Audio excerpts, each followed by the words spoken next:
여행의 기술, 알랭드 보통 지음.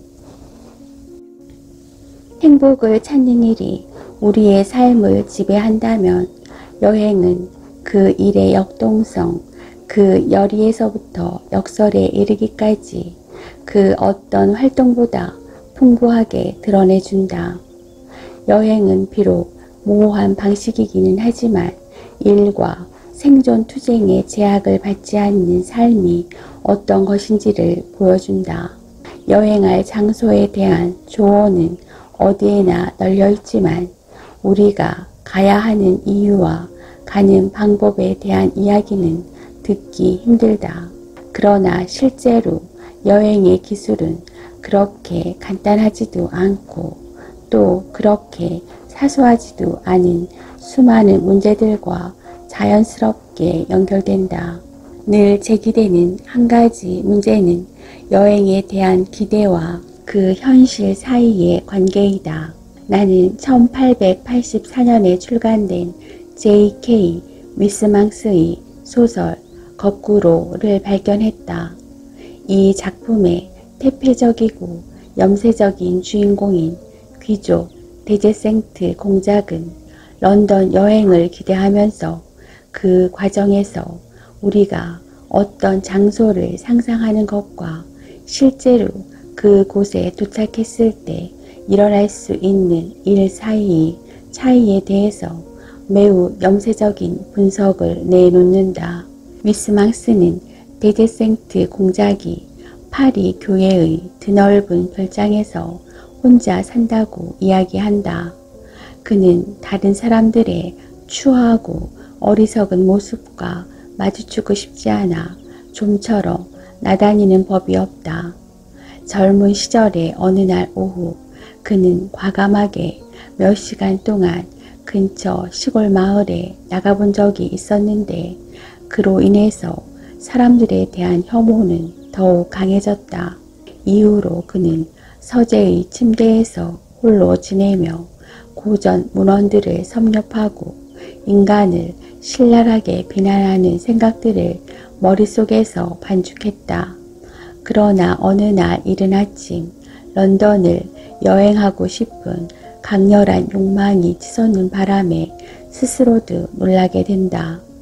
그런 욕망은 난로가에 앉아 디킨스를 읽고 있을 때 찾아왔다.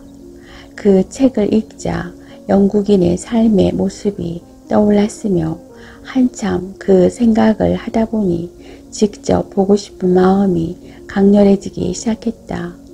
그는 들뜬 마음을 억누를 수 없어 하인들에게 짐을 꾸리라고 명령하고 회색 트위드 양복, 레이스가 달린 앵글 부츠, 작은 중산모, 파란 바탕에 다망색이 섞인 소매 대신에 케이프가 달린 외투 차림으로 다음 기차에 올라타 파리로 갔다. 런던으로 출발하기 전에 시간이 좀 남았기 때문에 그는 리볼리 거리에 있는 갈리냐니 영어 책방에 들려 베데커의 런던 안내를 한 권 샀다.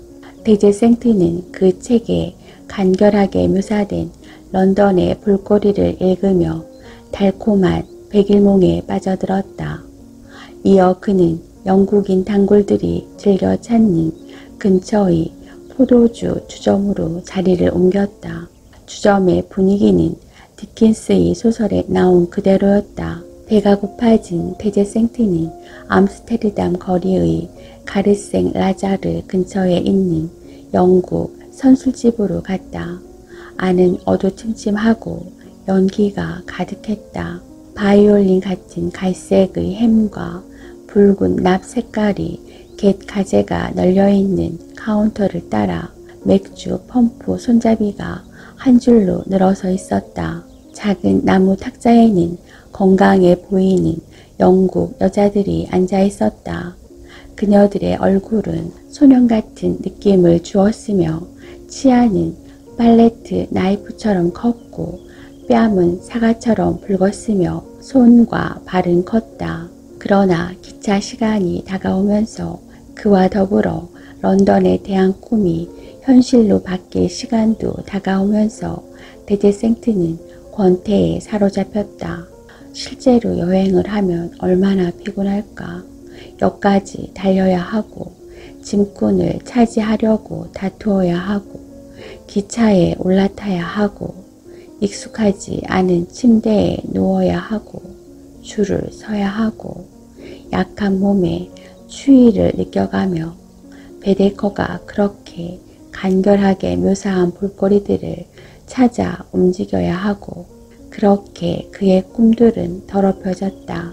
의자에 앉아서도 아주 멋진 여행을 할 수 있는데 구태여 직접 다닐 필요가 뭐가 있는가. 런던의 냄새, 날씨, 시민, 음식, 심지어 나이프와 포크까지 다 주위에 있으니 나는 이미 런던에 와 있는 것 아닌가? 거기 가서 새로운 실망감 외에 무엇을 발견할 수 있단 말인가? 데제생트는 탁자에 앉은 채 생각했다. 나의 유순한 상상력이 알아서 가져다 바치는 광경들을 거부하고 늙은 멍텅구리들처럼 해외여행이 필요하고 재미있고 유용할 것이라고 믿다니 내 정신이 잠시 창난을 일으켰던 것이 분명하다.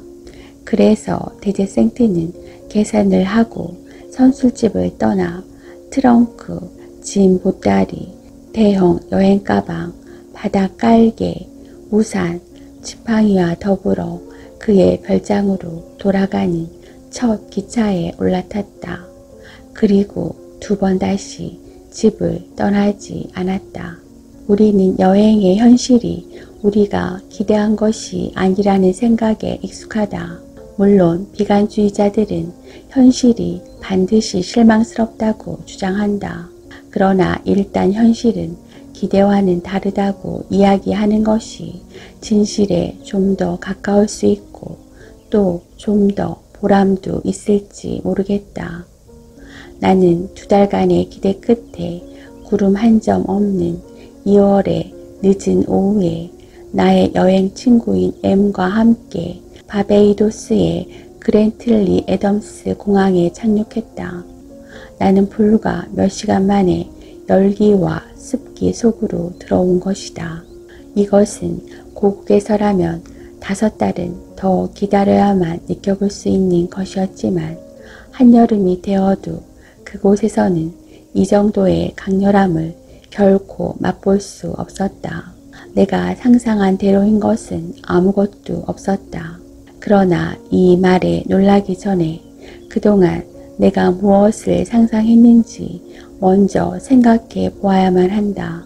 지난 몇 주일 동안 이 섬에 대한 나의 생각은 광고 팸플릿과 비행 시간표를 읽는 동안에 짜 맞추어진 3가지 고정된 이미지의 주위만 맴돌고 있었다. 첫 번째는 석양을 배경으로 야자나무가 서 있는 해변의 이미지였다. 두 번째는 좌우로 열리는 유리문을 통하여 나무 바닥과 하얀 침대가 들여다 보이는 호텔 방갈로의 이미지였다. 세 번째는 담청색 하늘의 이미지였다. 나의 배경에 떡갈나무 가지나 도리스 양식의 기둥이 그려져 있는 것만 보고도 그 무대가 로빈 훗의 근거지인 셔우드 숲이나 고대 로마라고 바로 상상해버리는 관객과 마찬가지였다. 그러나 막상 도착해보니 수많은 것들이 자신들 역시 바베이도스 울타리 안에 포함될 자격이 있다고 우기고 나서기 시작했다. 초소한의 심사원은 호기심을 드러내며 급할 것 없다는 표정으로 터미널에서 활주로 가장자리까지 줄을 서기 시작하는 관광객들의 여권을 물끄러미 들여다보았다. 마치 도서관 서고에서 원고를 훑어보는 학자 같았다. 수화물을 찾는 컨베이어 장치에는 럼주 광고가 붙어있고 세관 복도에는 총리의 사진이 걸려있고 입국장에는 환전소가 있고 터미널 건물 바깥에는 택시 운전사와 여행 안내원들이 모여 혼잡을 이루고 있었다. 이런 풍부한 이미지들의 문제가 하나 있다면 묘하게도 그런 것들 때문에 내가 찾으러 온 바베이루스를 보는 것이 더 어려워졌다는 것이다. 내 마음속에서 항공사의 여행 일정표의 마지막 줄과 호텔방 사이에는 아무것도 존재하지 않았다. 그러나 내가 상상하지 않았던 것들이 나타났고 나는 그것에 저항하고 있었다. 가장자리가 달아빠진 고무 매트가 깔린 컨베이어 벨트, 꽁초가 잔뜩 쌓인 재떨이 위에서 춤을 추는 파리 2마리, 입국장 안에서 돌아가는 거대한 선풍기, 계기판에 가짜 표범 가죽이 덮인 하얀 택시, 공항 너머로 펼쳐진 황무지에서 길을 잃은 개 1마리, 로터리의 호화 콘도 광고, 바르닥 전자라는 이름이 붙은 공장, 빨간색과 녹색 함석 지붕을 머리에 이고 한 줄로 서 있는 건물들, 6개 지역의 시간을 보여주는 시계와 2달이 지난 성탄절 카드가 걸려있는 호텔 접수대. 도착하고 나서 몇 시간 뒤에야 나는 내가 상상하던 방과 결합하게 되었다. 물론 내 머릿속에는 방 안의 거대한 냉방장치나 욕실의 이미지는 들어있지 않았다. 욕실은 결과적으로 환영할 만한 것이었는데 안의 벽에는 포마이카 판벽들이 덮여 있었으며 물을 낭비하지 말라는 엄한 경고문도 걸려 있었다.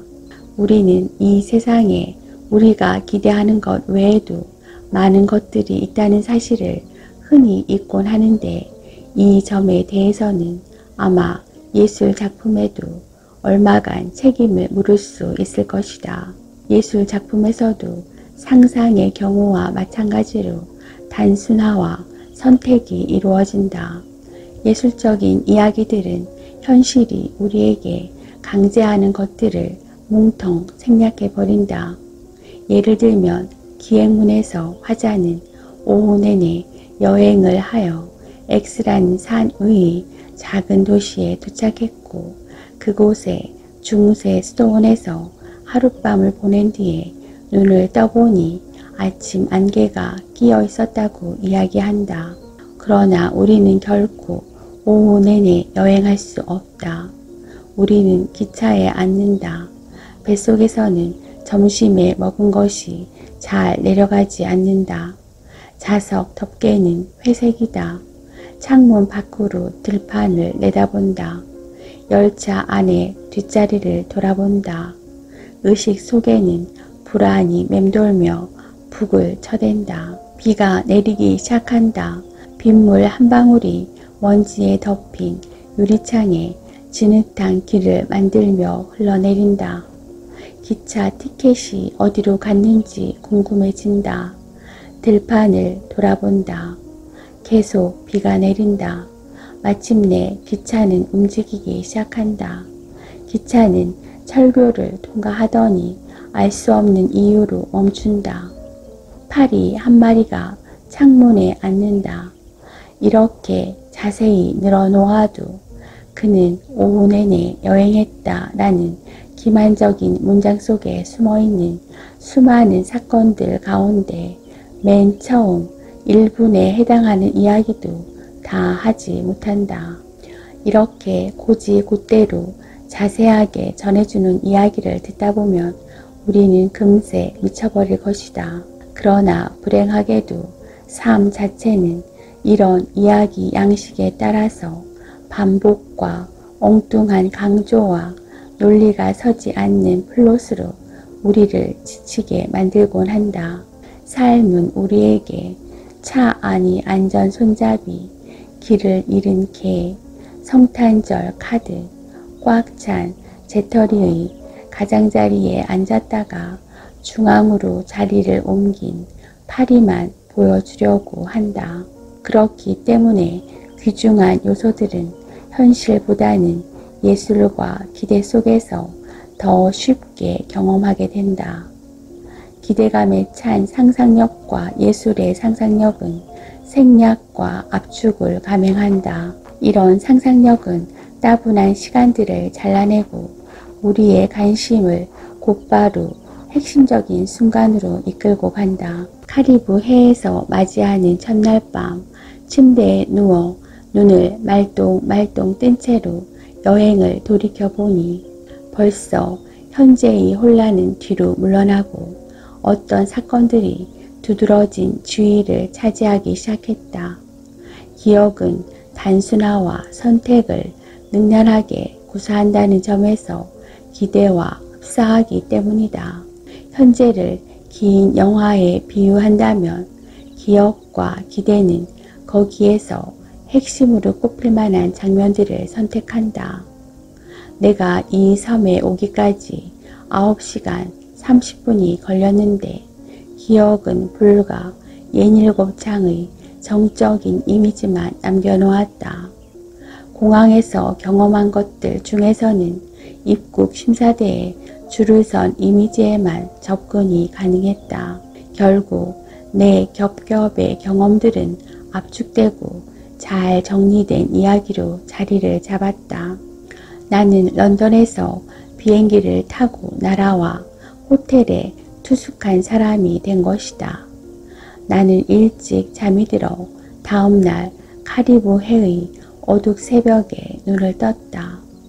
물론 이 활기찬 말 밑에는 그 이상의 많은 것들이 깔려 있을 수밖에 없지만